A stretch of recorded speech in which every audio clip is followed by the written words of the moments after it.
É um pouquinho de loucura que está dentro de mim. Vou mostrar para as criaturas que a vida é sempre assim. Eu não tenho muita cultura para seguir esses caminhos, mas nas minhas aventuras eu sei que não estou sozinho. Eu não sei para onde vou, ninguém sabe de onde vim. Mas se Deus me convidou, vou ficar até o fim. Efigênia Rolim. Sou contadora de histórias há muito tempo. Gostava de olhar no olho das pessoas e cada vez que eu contava uma história. Gostava de ouvir o que as pessoas contavam. Decidi então fazer pedagogia. Era algo que já estava em mim. Gostava muito de ser professora e imaginava o que era ser professora. Ser professor era ser livre, achava que ser professor podia fazer o que quisesse na sala de aula. Gostava de olhar o olho das crianças brilharem a cada história. Lembro-me até hoje de um professor de biologia que me chamou num canto da sala e disse: "Não acredito que vais fazer pedagogia. Já viu o professor ser rico?" Saí de lá meio abalada, pensando o que ele fazia ali.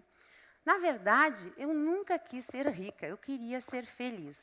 Em contrapartida, ouvi a minha mãe dizer: professor é profissão do futuro, e que eu não pensasse no que não daria certo. Muito bem, eu não tinha muita experiência, comecei a trabalhar numa biblioteca. Naquela biblioteca, eu sabia que todos lá sabiam a importância de ler, mas os alunos não liam.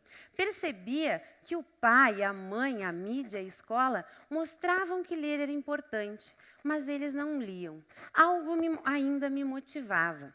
Lembro-me até hoje também da minha primeira aula de pedagogia, quando a minha professora perguntou qual o motivo da escolha das alunas.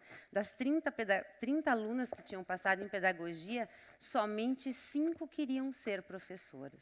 As outras não tinham passado em medicina, arquitetura, e aí estavam lá. Ali estavam as futuras pedagogas, né? Nessa biblioteca que eu comecei a trabalhar, eu queria mudar. Percebia que as bibliotecas ficavam sempre em lugares de difícil acesso. Mesmo que eu contasse as histórias, as crianças ainda não estavam motivadas. E algo ainda não me motivava também. Comecei um trabalho voluntário nas bibliotecas, que não tinham contadores de histórias.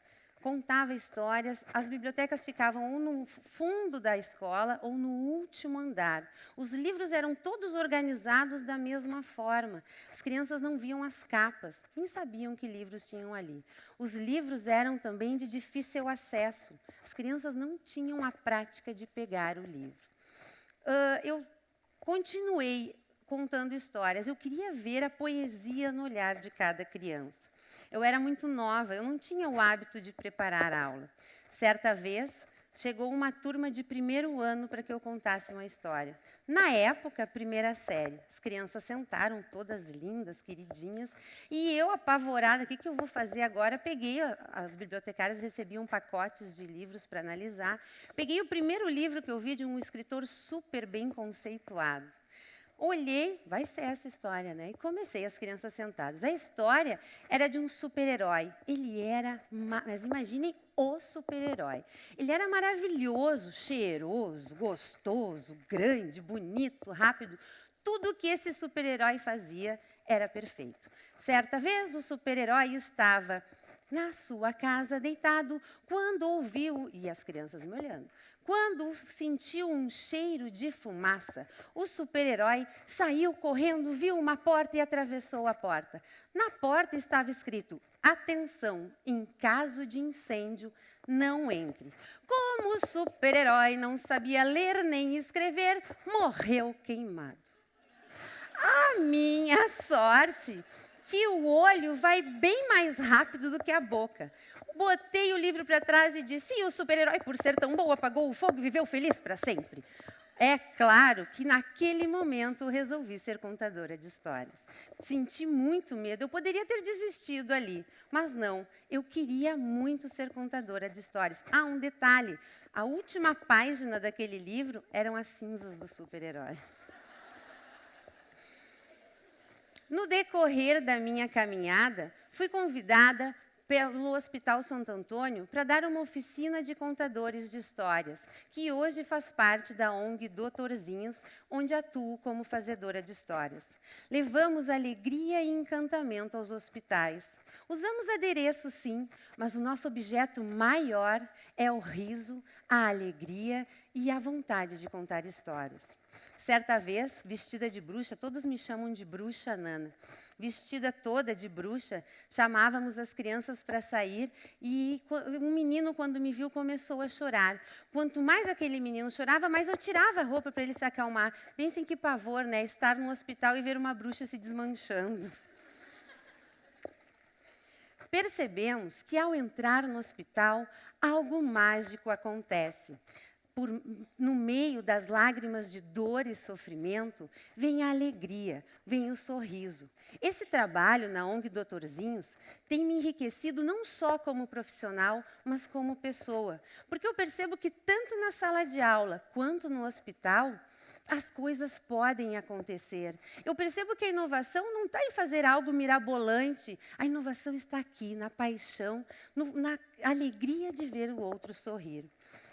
As histórias, o riso, têm o poder de fazer com que as crianças nunca deixem de sonhar, acreditar e imaginar.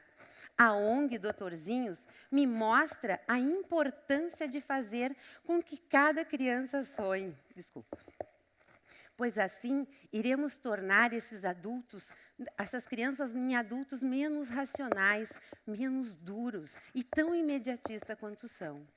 Torno-me gigante cada vez que vou ao hospital. E sei que todos os voluntários também. Nos sentimos, sim, um super-herói, mas não o que morre queimado. Contar histórias no hospital é algo que vai além do esperado. Me sinto presenteada ao sair de cada quarto. Os doutorzinhos levam a contação de histórias para as crianças hospitalizadas por acreditar que somente elas são capazes de transformar, de fazer uma verdadeira transformação. Através das histórias, sim, podemos diagnosticar sintomas de humor e transformá-los em alegrias. Contar histórias no hospital é poder fazer as crianças sorrir, gargalhar com situações vividas pelas personagens. É através delas e através dessas histórias descobrir outros lugares. Ao contar histórias no hospital, nos perguntamos o que realmente importa para aquelas crianças que estão ali. Chegamos à conclusão que, para elas, estar no hospital não faz importância. A vida é apenas uma parte do caminho. Chego à conclusão que todas aquelas crianças agem com naturalidade. E o que importa para a ONG Doutorzinhos é que cada paciente ria, chore, se emocione, grite, dê muitas gargalhadas, porque as emoções são para serem sentidas.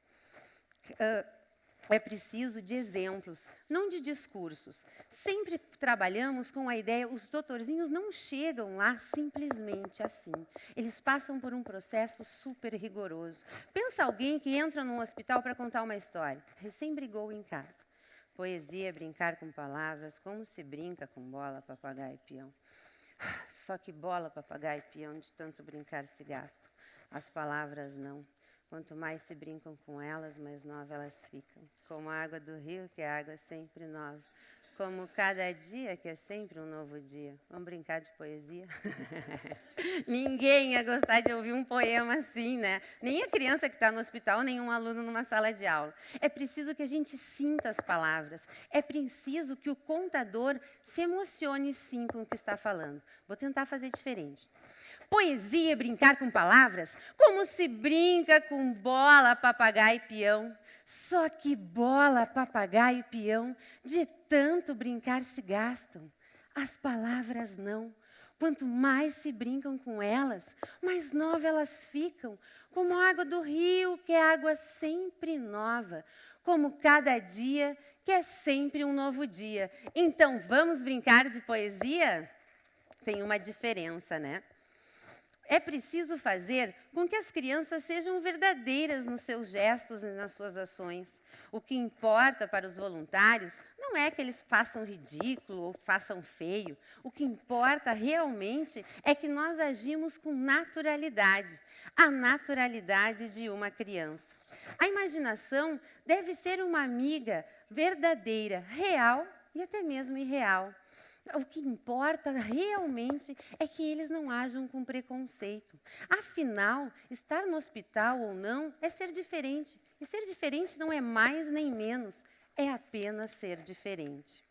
Fernando Pessoa diz que a única maneira de teres sensações novas é construir-te uma alma nova. Baldado esforço teu, se queres sentir outras coisas, sem sentires de outra maneira, e sentires de outra maneira sem mudares de alma. Porque as coisas são como nós as sentimos. Há quanto tempo sabes tu isso sem o saberes? E o único modo de haver coisas novas, de sentir coisas novas, é haver novidade no senti-las. Muda de alma. Como? Descobre o tu. Desde que nascemos até que morremos, mudamos de alma lentamente como do corpo. Arranja meio de tornar rápido essa mudança, como certas doenças ou certas convalescenças. Rapidamente, o corpo se nos muda. Sentir as palavras é isso, é fazer com que as crianças vivam, sintam e se emocionem. Todos nós somos aprendizes.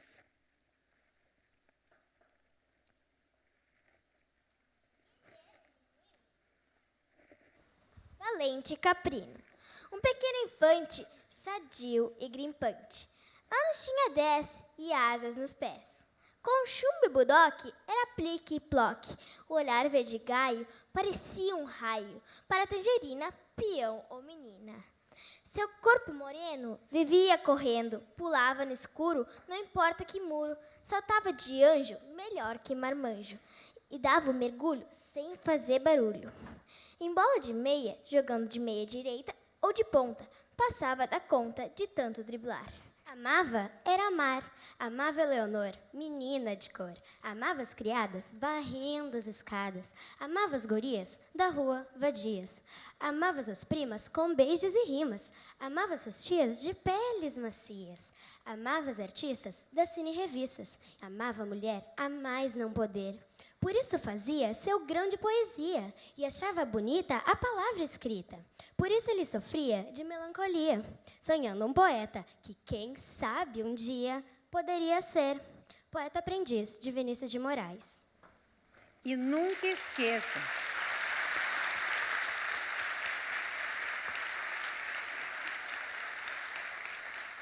ser professor é isso. E nunca esqueça que esse faz de conta realmente acontece. Obrigada. Obrigada.